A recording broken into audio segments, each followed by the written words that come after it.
Students, இப்போ நம்ம question number 16 பார்க்க போகிறோம். Relation between pressure P and kinetic energy per unit volume E of a gas அப்படின்னு சொல்லியிருக்கோம். ஸோ இதுக்கான ஃபார்முலா வந்து நம்ம டைரெக்டாக அந்த ஃபார்முலா இருக்குல்ல, PV equal to 1/3 N small m mass Vrms square. ஓகேவா?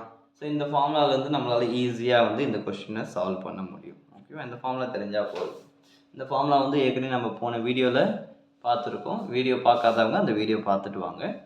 ஸோ இப்போ எனக்கு என்ன ஆகுதுன்னா, PV இஸ் ஈக்குவல் டு 1/3ன்னு இருக்கு இல்லையா? ஸோ N நான் என்ன பண்ணிக்கிறேன்னா, ஒரு 2 மல்டிப்ளை பண்ணி டிவைட் பண்ணிக்கிறேன். ஏன் சார்? ஏன்னா எனர்ஜி, கைனட்டிக் எனர்ஜியோடைய ஃபார்முலா என்னது? Half mv square. இதுதான் காமன் ஃபார்முலா. கரெக்டாக? இந்த லெசனில் இன்னொரு ஃபார்முலாவும் இருக்குது, ஆஃப் கேடி அப்படின்னு சொல்லுவாங்க. ஓகேவா?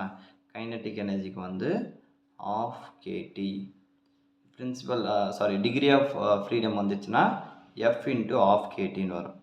நம்பர் ஆஃப் மாலிக்யூல்ஸ், இது வந்து 1 மாலிக்யூல்ஸ். அப்போ நம்பர் ஆஃப் மாலிக்யூல்ஸ் வந்துச்சுன்னா NF 1/2 KT.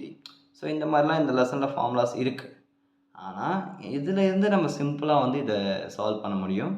Of mvrms square அப்படின்றது நம்ம கைனட்டிக் எனர்ஜியாக எடுத்துக்கிட்டோம்னா என்ன ஆகிடும்? அதுக்கப்புறம் இந்த எண், சார் இந்த எண் அப்போ என்ன சார் ஆகுது?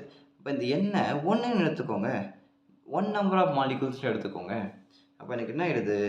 இங்கே இந்த V எப்படி போகும்? பர் யூனிட் வால்யூம்னு எடுத்துக்கோங்க. அப்போது P dash is equal to pressure per unit volume, that is equal to இந்த 2 இங்கே வந்துச்சுன்னா என்ன ஆகிடும்? 2/3 ஆகிடும். N வந்து 1 ஆகிடுது. இந்த ஆஃப் mv ஸ்கொயர் இருக்கு இல்லையா, அது வந்து எனக்கு கைனட்டிக் எனர்ஜியாக மாறிடுது. So P dash is equal to 2/3 E.